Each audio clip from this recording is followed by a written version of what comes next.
Hello students, welcome back to the class. तो देखिए 6.3 exercise जो है पूरी तरह से कंप्लीट हो चुकी है। सो क्वेश्चन नंबर 16 मैंने आपको एज अ होमवर्क दिया था, बोला था आप अपने आप खुद करिए और बताइए कि आपने कैसे किया। अभी तक तो मुझे किसी ने भी नहीं बताया कि होमवर्क को उसको क्वेश्चन को कैसे किया है, बट आई होप आपने अच्छे से कर लिया होगा। अच्छा होगा कि अगर आप मुझे हर चीज़ बता दिया करें ताकि मुझे भी पता चले ना कि आपको कितना समझ में आ रहा है और कितना आपको मेरी वीडियोस हेल्पफुल लग रही है, मेरी क्लासेस हेल्पफुल लग रही हैं। तो उसके लिए मुझे पता भी तो होना चाहिए। प्लीज़ कमेंट करके मुझे बताइए कि आपको कहाँ कोई प्रॉब्लम आ रही है, या फिर अगर समझ में आ रहा है तो वो भी बताइए। ठीक है, तो अब जो हमारा नेक्स्ट टॉपिक आ गया ना, इसमें है एरियाज़ ऑफ सिमिलर ट्रायंगल्स। मतलब जो दो ट्रायंगल सिमिलर होते हैं उनके एरियाज़ का क्या रिलेशन होता है, इस थ्योरम में हम ये पढ़ने वाले हैं इस आगे। मतलब अगर कोई दो सिमिलर ट्रायंगल्स हैं तो उनके एरिया को लेकर एक थ्योरम बनती है। तो थ्योरम है 6.6 थ्योरम आपकी बुक में लिखी हुई है, मैंने यहाँ भी लिख ली है। वो क्या कहती है कि the ratio of the areas of two similar triangles. मतलब कोई भी दो सिमिलर ट्रायंगल्स हैं उनके एरियाज के जो रेशियोज होते हैं इज़ इक्वल टू, तो वो जो रेशियो है वो इक्वल होता है the square of the ratio of the corresponding sides. उनकी करस्पॉन्डिंग साइड्स के रेशियो के स्क्वायर के बराबर होता है। तो जिस तरह से लैंग्वेज लिखी होती है, लाइन लिखी होती है, उसकी उसी तरीके से हम इसे कैसे, मतलब उसका टू प्रूफ कैसे निकाल कर लिखें। तो टू प्रूफ में जब हमें लिखना होता है तो हम पूरी थ्योरम तो नहीं लिखते हैं, तो उसे कैसे लिखें आज हम ये सीख लेते हैं सबसे पहले। तो देखिए यहाँ पर आपसे बोला है the ratio of the areas of two similar triangles. तो ऐसा करते हैं, सबसे पहले दो सिमिलर ट्राइंगल्स बना लेते हैं। एक आपका triangle A B C as usual,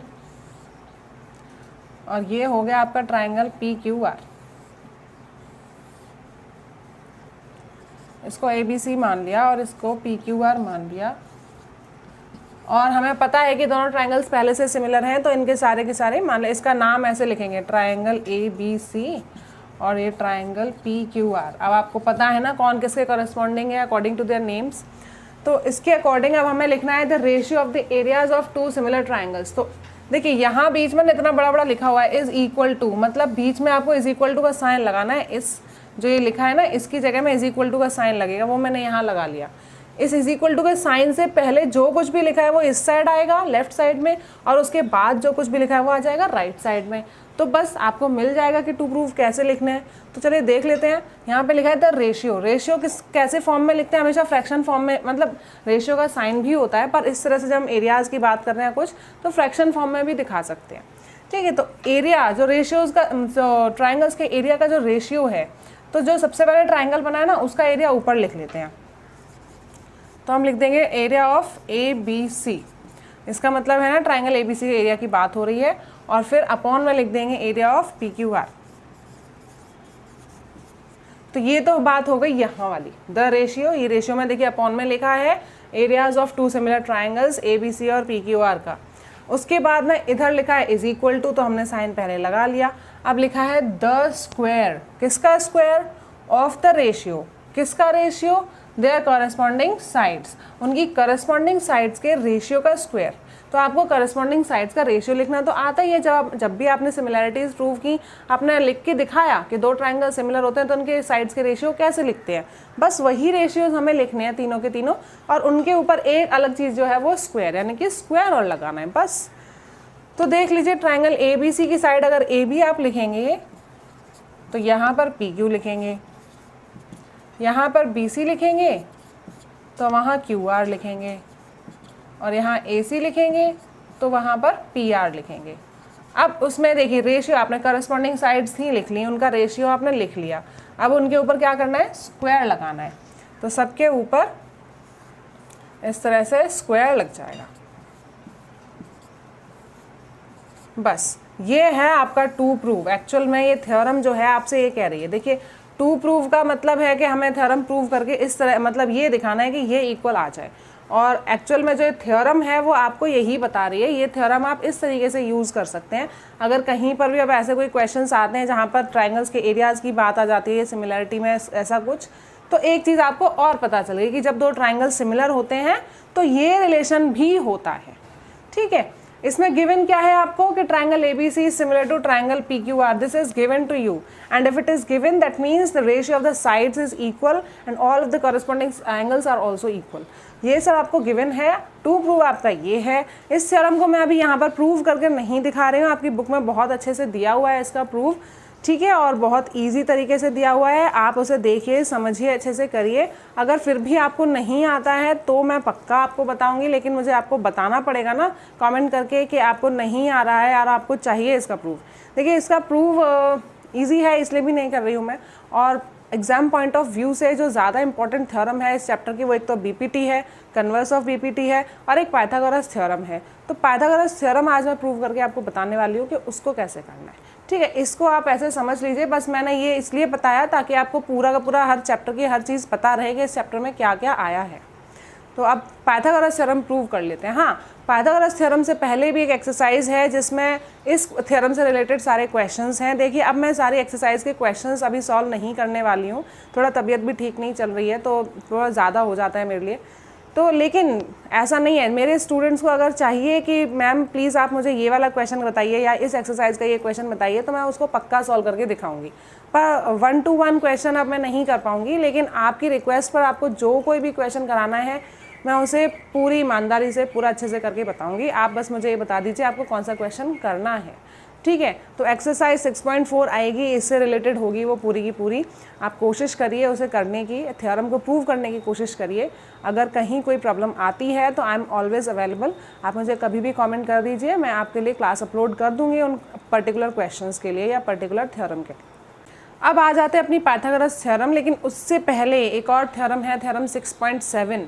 ये क्या कह रही है? देखिए पाइथागोरस थ्योरम के बारे में आपने बहुत पहले से पढ़ा हुआ है, क्लास 10 में कोई पहली बार नहीं आई है ना, ये सब जानते हैं। अब आप सोचेंगे फिर से इसका प्रूफ क्यों आ गया, क्लास 9 में भी तो हमने किया था और पिछली और क्लासेस में भी हमने काफ़ी सारी एक्टिविटीज़ करके भी पाइथागोरस थ्योरम को प्रूव किया है।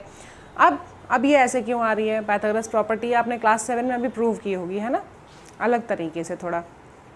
अब यहाँ पर जो हम इस चैप्टर में पाइथागोरस थ्योरम को प्रूव करेंगे वो सिमिलैरिटी ऑफ ट्राइंगल्स को यूज़ करते हुए करेंगे।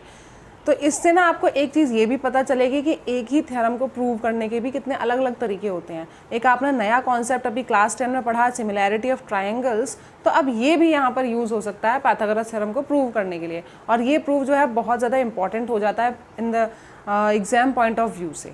तो बहुत ज़्यादा ध्यान से इस चीज़ को समझ लीजिए, इसमें ऐसा कुछ भी नहीं है, ज़्यादा कुछ टिपिकल नहीं है, बहुत ईजी है। जिसको सिमिलैरिटी अच्छे से समझ में आ गई वो थ्योरम उसके लिए कुछ भी नहीं है, बहुत ईजी है। तो बस हमें करना है। उससे पहले जो थ्योरम 6.7 है वो क्या कह रही है एक बार हम ये देख लेते हैं। देखिए थ्योरम 6.7 कह रही है कि अगर एक राइट एंगल ट्राइंगल में राइट एंगल से हाइपोटेन्यूज तक एक परपेंडिकुलर बनाया जाए, तो पहले हम एक राइट एंगल ट्राइंगल बना लेते हैं। तो मान लिया कि ये आपका राइट एंगल ट्राइंगल है और ये बोल रहे हैं कि इसमें ये राइट एंगल है, यहाँ से इस राइट एंगल से अगर हाइपोटेन्यूज तक एक परपेंडिकुलर बनाया जाए, तो परपेंडिकुलर भी बना दिया भाई। तो बोल रहे हैं कि जो ये परपेंडिकुलर बनेगा इसके दोनों साइड वाले जो ट्राइंगल, एक ये वाला ट्राइंगल और एक ये वाला ट्राइंगल, ठीक है, इस परपेंडिकुलर के दोनों साइड वाले ट्राइंगल्स जो होंगे वो पूरे बड़े वाले ट्राइंगल के सिमिलर भी होंगे और साथ के साथ दोनों आपस में भी सिमिलर होंगे। मतलब अगर हम इसका नाम लिख लें ABC और ये हो गया D, तो इनके कहने का ये मतलब है कि जो ये BD है जो परपेंडिकुलर है, इसके इस साइड में बन रहा है ट्राइंगल BDC। तो ट्राइंगल जो BDC बन रहा है वो बड़े वाले ट्राइंगल यानी कि ABC ट्राइंगल के सिमिलर होगा। ऐसे ही जो इस साइड वाला ट्राइंगल बन रहा है परपेंडिकुलर के इस साइड ट्राइंगल BDA,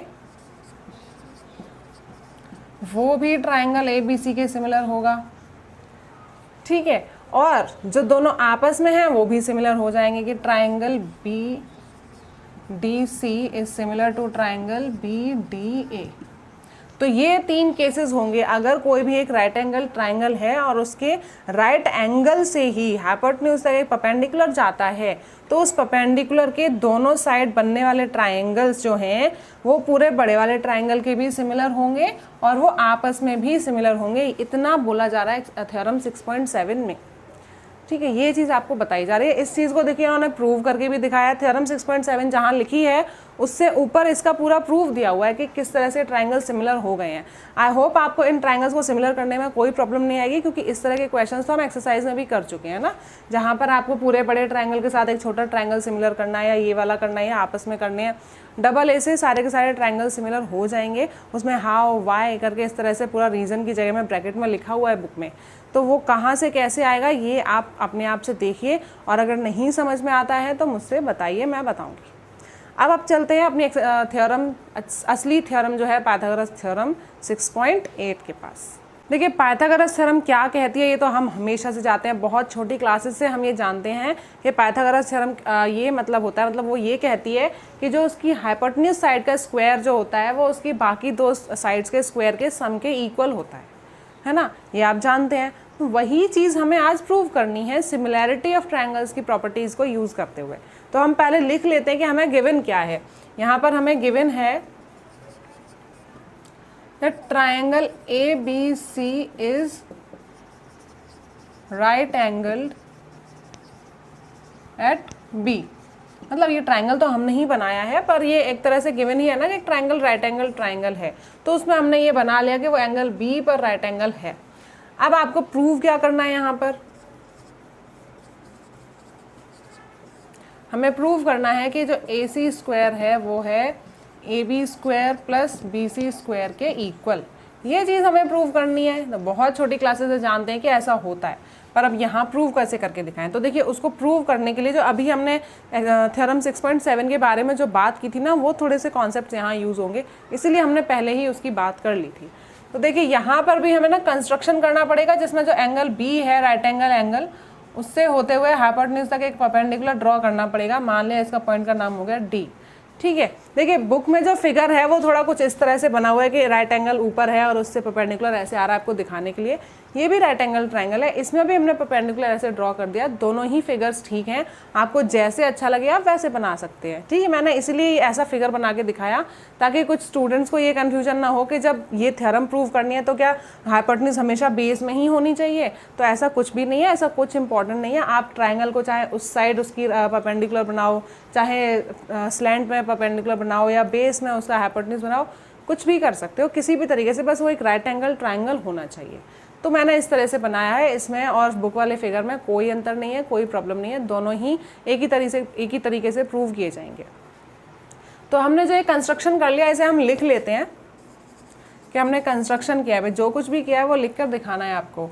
तो आप लिख देंगे draw BD perpendicular to AC। AC पर आपने जो है BD परपेंडिकुलर बना दिया। अब आपको प्रूव करना है ये चीज़। तो ये चीज़ प्रूव करने के लिए देखिए जो एक AB साइड है, एक BC साइड है, एक AC, पूरी की पूरी तीनों की तीनों साइड्स आ रही हैं। क्या करें इसमें? तो अभी थ्योरम 6.7 में हमने एक थ्योरम पढ़ी थी, मतलब थ्योरम क्या बोल रही थी कि अगर कोई भी दो ट्राइंगल, मतलब कोई भी एक ऐसा ट्राइंगल है जो राइट एंगल ट्राइंगल है और उसके राइट एंगल से हाइपोटेन्यूज तक परपेंडिकुलर बनता है, तो अगल बगल वाले दोनों ट्राइंगल्स भी आपस में सिमिलर होते हैं, और वो दोनों छोटे छोटे ट्राइंगल बड़े बड़े वाले ट्राइंगल के भी सिमिलर होते हैं। यानी कि जो ट्राइंगल BDC है वो पूरे ट्राइंगल ABC के सिमिलर है, और जो ट्राइंगल BDA है वो भी पूरे ट्राइंगल ABC के सिमिलर है। तो वही थ्योरम हम यहाँ पर यूज़ करने वाले हैं। ठीक है, तो हम लिख लेते हैं यहाँ पर कि the triangle BDC is similar to triangle ABC। ठीक है, तो अब ट्राइंगल BDC और ट्राइंगल ABC सिमिलर हैं, लेकिन आपको इसका रीज़न देना पड़ेगा। आप ऐसे लिखकर छोड़ नहीं सकते, और आप यहाँ पर ये भी नहीं लिखेंगे थ्योरम 6.7। बुक में तो ऐसे लिखा है, बुक के प्रूफ में ये लिखा है थ्योरम 6.7, लेकिन जब आप अपना एग्जाम में करके आते हैं, बोर्ड के एग्जाम में करके आते हैं, तब आप वहाँ पर थ्योरम 6.7 क्यों नहीं लिख सकते बताइए? क्योंकि जो थ्योरम 6.7 जो इसका नंबर है ना 6.7, ये सिर्फ NCERT बुक में ही तो है।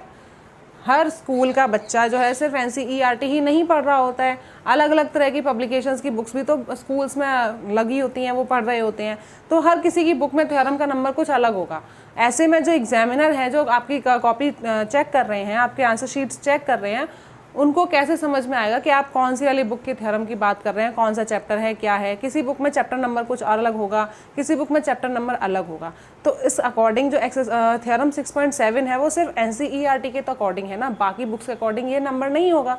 थ्योरम का नंबर कुछ और हो सकता है।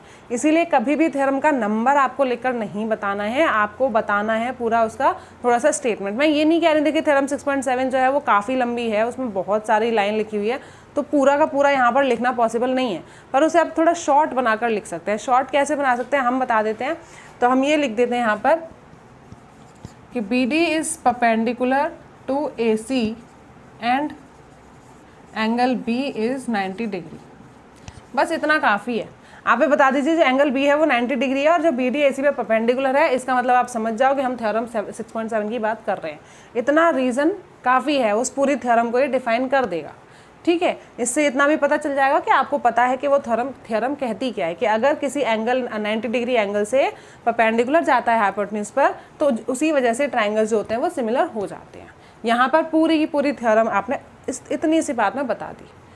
इसके बाद देखिए, अब अगर ट्राइंगल BDC और ट्राइंगल ABC सिमिलर हैं तो हम क्या कर सकते हैं, इसमें हम उनके रेशियोज इक्वल लिख सकते हैं, है ना। आपको पता है कि अगर दो ट्राइंगल सिमिलर होते हैं तो उनकी कॉरस्पॉन्डिंग साइड्स के रेशियोज प्रोपोर्शनल होते हैं, तो वो हम यहाँ पर लिख लेते हैं। तो देखिए हम यहाँ पर लिख सकते हैं साइड्स के रेशियोज के लिए। सबसे पहले हम लिख लेते हैं CD/BC, CD/BC is equal to, अब की बात देखिए हमें वैसे तो तीनों रेशियोज पता है, लेकिन हमें ज़रूरत है सिर्फ फर्स्ट एंड लास्ट वाली वर्टेक्स के साथ जो लाइन बन रही है वो, और इधर ये। तो आप यहाँ पर लिख सकते हैं BC/AC। ठीक है, ये चीज़ हो सकती है। अब इसमें हम क्या कर देंगे, क्रॉस मल्टीप्लाई कर देंगे। ये हमें क्यों ज़रूरी है और हम यही क्यों ले रहे हैं, यह भी आपको जब आगे पूरा थ्योरम प्रूव हो जाएगी ना, आपको अच्छे से अपने आप समझ में आ जाएगा कि यही क्यों लिया गया है। तो आप देखिए जब क्रॉस मल्टीप्लाई करेंगे आपको कुछ एक जैसा दिख रहा है ना, BC और BC एक जैसा दिख रहा है, तो BC का स्क्वायर आ जाएगा। देखिए एक चीज़ तो BC का जो स्क्वायर है वो हमें मिल गया, इसीलिए हमने ऐसा किया है, क्योंकि टू प्रूफ में हमें कम से कम किसी भी एक साइड का एक स्क्वायर बनाना है। तो वो कैसे बनेगा, जब वो दो अपने साथ में मल्टीप्लाई होगा दूसरे से। तो इसीलिए हमने इस तरह का रेशियो ही लिया कि BC और BC एक कम से कम एक स्क्वायर तो हमें मिल जाए। तो यहाँ पर BC स्क्वायर हो जाएगा और वहाँ पर AC मल्टीप्लाई CD हो जाएगा। तो हम यहाँ लिख देंगे BC square is equal to AC multiply CD। ठीक है, ये मान लिया आपकी फर्स्ट इक्वेशन हो गई। अब ये जो काम किया था वो हमने ट्राइंगल BDC के साथ, इस वाले ट्राइंगल के साथ पूरे ट्राइंगल को सिमिलर करके किया था। दूसरा जो ट्राइंगल, ये वाला ट्राइंगल बचा ना, अब इसको हम पूरे बड़े वाले ट्राइंगल के सिमिलर लिखकर फिर हम दूसरा जो रेशियो है साइड्स का वो भी लिख लेते हैं जल्दी से। तो चलिए अब जो दूसरे दो ट्राइंगल्स हैं उनका भी रेशियो लिख लेते हैं, पहले उनका सिमिलरिटी लिख लेते हैं। अब जो ट्राइंगल बचा ये वाला ट्राइंगल और पूरा बड़ा वाला ट्राइंगल, तो अब देखिए इस वाले ट्राइंगल का और बड़े वाले ट्राइंगल का नाम कैसे लिखेंगे। देखिए जो ट्राइंगल BDC था उसको तो हमने BDC लिख दिया। अब आप ये मत सोचना कि इसका नाम BDA लिख देंगे, क्योंकि अगर आप BDA लिख देंगे तो ABC की सिमिलैरिटी अच्छे से प्रूव नहीं हो पाएगी। क्योंकि देखिए ट्राइंगल, इस छोटे वाले ट्राइंगल में, BDA ट्राइंगल में और पूरे ABC ट्राइंगल में A तो कॉमन ही आ रहा है। तो अगर बड़े ट्राइंगल का नाम ABC लिखना है तो इसका नाम भी A से ही शुरू करना पड़ेगा, क्योंकि A तो कॉमन है, तो वही कॉरेस्पॉन्डिंग वर्टेक्स मानी जाएगी। तो उस ट्राइंगल का नाम हम लिखेंगे ADB and similar to triangle ABC। ठीक है, यहाँ पर भी आप यही प्रूव लिख दें, रीजन लिख देंगे कि that BD is perpendicular to CA and angle B is equal to 90 degree. Clear. अब देख लीजिए, अब आपको देखिए जो आपका फर्स्ट वाला जो आपने ये इक्वेशन बना ली, इसमें आपको BC स्क्वायर मिल गया। दूसरी वाली में अगर AB स्क्वायर मिल जाए तो बात बन जाएगी। तो AB कैसे आएगा, देखिए इस ट्राइंगल के नाम में AB कैसे बनेगा, यहाँ पर, या जो फर्स्ट और लास्ट वाली वर्टेक्स है, तो इसमें फर्स्ट और लास्ट वर्टेक्स का नाम लिया जा रहा है, तो इसमें हमें फर्स्ट और लास्ट ऐसे लेना पड़ेगा। तो यहाँ लिख लेते हैं AB/AC इज इक्वल टू, अब देखिए दूसरा भी हमें AB चाहिए, तभी तो AB स्क्वायर बन पाएगा। तो ये AB अगर यहाँ है तो इधर वाला AB सीधी सी बात है यहीं आना चाहिए। तो यहाँ पर ये AB कैसे आएगा, इस वाले ट्राइंगल में देखिए AB यहाँ बन रहा है ना, इस ट्राइंगल में अगर यहाँ AB बन रहा है तो यहाँ का फिर क्या आना चाहिए, AD आना चाहिए। ये देखिए ये AD इसका और ये AB इसका, ये हो गया क्लियर आपको। अब अगर इनमें भी हम ऐसे क्रॉस मल्टीप्लाई कर दें जैसे हमने फर्स्ट इक्वेशन बनाने के लिए किया, तो हम यहाँ क्या कर देंगे, AB और AB मल्टीप्लाई हो गए, ये हो गया AB square is equal to, ये बचा AC और AD, तो आप यहाँ लिख देंगे AC मल्टीप्लाई AD। ठीक है, ये हो गई आपकी सेकेंड इक्वेशन। अब जब ये दो इक्वेशंस आपको मिल गई हैं, ये है BC², ये है AB², यहाँ पे देखिए AB² प्लस BC² लिखा है, मतलब अगर ये दोनों इक्वेशंस ऐड हो जाएं तो AB प्लस BC का जो स्क्वायर अलग अलग है वो हमें मिल जाएगा। तो कम से कम इतना तो लिख ही लेते हैं। तो हम लिख देते हैं adding first and second, adding first and second हम कर देंगे कि AB² प्लस ये वाला BC² is equal to AC multiply AD plus CD multiply AC। ठीक है, यहाँ तक क्लियर है। अब देखिए इस चीज़ में क्या है, इस चीज़ में आपको एक चीज़ कॉमन लग रही होगी। देखिए दो टर्म्स हैं यहाँ पर, है ना, AC मल्टीप्लाई AD एक टर्म है और CD मल्टीप्लाई AC एक टर्म है। इन दोनों में ही AC आपको कॉमन लग रहा है, AC पूरी साइड एक कॉमन आ रही है। तो AC का, लेकिन हमें तो AC का स्क्वायर चाहिए, हमें सिर्फ अकेला AC थोड़ा ना चाहिए। पर देख लेते हैं जो कॉमन आके कुछ बच भी तो रहा है ना, उससे क्या होगा वो भी तो देखना चाहिए ना हमें, इसको भी देख लेते हैं एक बार। तो यहाँ पर ये हो जाएगा आपका AC आ गया कॉमन, ब्रैकेट में क्या बचा AD प्लस CD, और उस साइड इज इक्वल टू में है आपका AB² प्लस BC², वो हम यहाँ लिख देते हैं। देखिए जब पूरी की पूरी लेफ्ट हैंड साइड और पूरी की पूरी राइट हैंड साइड ने अपनी जगह चेंज करी है, जो पूरा का पूरा मैंने राइट में लिखा था वो लेफ्ट में लिख दिया, पूरा का पूरा जो लेफ्ट में था वो राइट में लिख दिया, तब साइन बिल्कुल भी चेंज नहीं होते हैं। ठीक है, अगर कोई एक आध टर्म जब इधर से उधर जाती है तब उनके ऑपरेशंस ऑपोजिट हो जाते हैं, लेकिन इस तरह से ऑपरेशंस में कोई प्रॉब्लम नहीं है, वो वैसा का वैसे रहेगा, कोई साइन चेंज नहीं होगा, कुछ नहीं होगा। अब देखिए ये तो AC आपको मिल गया है, और यहाँ पर AD क्या है, ये रहा AD, और ये है CD, ये रहा CD, ये क्या AD प्लस CD, मतलब वाह हमें तो AC मिल गया यहाँ पर भी, तो ये एक और AC हो गया। अब तो आप जानते ही हैं AC और AC मल्टीप्लाई करके क्या होने वाला है, और उस साइड आपका AB² प्लस BC² तो लिखा ही है। अब ये AC और AC मल्टीप्लाई होकर ये भी हो जाएगा AC² is equal to AB² plus BC²। देखिए ये आपका हो गया प्रूफ, हैंस प्रूफ्ड। अब तो आपको दिख ही गया होगा ना इसका प्रूफ कितना इजी है और कितना छोटा है। पूरा प्रोसेस बहुत छोटा है, बहुत ही कम स्टेप्स में हमारा प्रूव हो गया, और थ्योरम किस तरह से प्रूव हुई है ये बहुत ज़्यादा इंपॉर्टेंट है, जानकर याद रखना। सबसे ज़्यादा इंपॉर्टेंट ये है कि जब आपने दो ट्रायंगल्स को सिमिलर इस तरह से लिख रहे हैं तो वो रीज़न बहुत इंपॉर्टेंट है देना। उसके बाद जब दो ट्रायंगल सिमिलर हो जाते हैं तो उनकी साइड्स को प्रोपोर्शनल लिखते हैं, प्रोपोर्शनल होते हैं तो हम जानते हैं, ठीक है, लेकिन कौन सी प्रोपोर्शनैलिटी हमें लेनी है ये बहुत इंपॉर्टेंट है। और जो दूसरा वाला ट्रायंगल में जब हमने ट्रायंगल का नाम लिखा ट्रायंगल ADB और ट्रायंगल ABC, इस ABD का नाम किस तरह से लिखना है ये सबसे ज़्यादा इंपॉर्टेंट हो जाता है, क्योंकि देखिए उस ट्रायंगल में आपने BDC लिखा तो बहुत से बच्चे कन्फ्यूजन में आ सकते हैं कि ये BDC है तो ये BDA बना सकते हैं, लेकिन अगर आप BDA करके इस ट्रायंगल का नाम लिख देते तो आपको ये रेशियो नहीं मिलता, जिसकी वजह से ये इक्वेशन नहीं मिलती और जिस वजह से यहाँ पर AD नहीं आता। ठीक है, क्योंकि AD आपको इसी वाली इक्वेशन से मिला है ना, अगर AD नहीं होता यहाँ पर, फिर अगर यहाँ BD होता तो यहाँ BD आ जाता, और फिर BD को CD से प्लस करके क्या करते, कुछ भी नहीं। तो हर चीज़ कितनी कहाँ इंपॉर्टेंट है इसका ध्यान रखना ज़रूरी है, और ये सब चीज़ें तभी आएंगी जब आप अपने आप से उसे प्रूव करके देखेंगे। तो अपने आप से सब कुछ करके देखिए, प्रूव करके देखिए, फिर भी अगर नहीं समझ में आता है तो दोबारा पूछिए।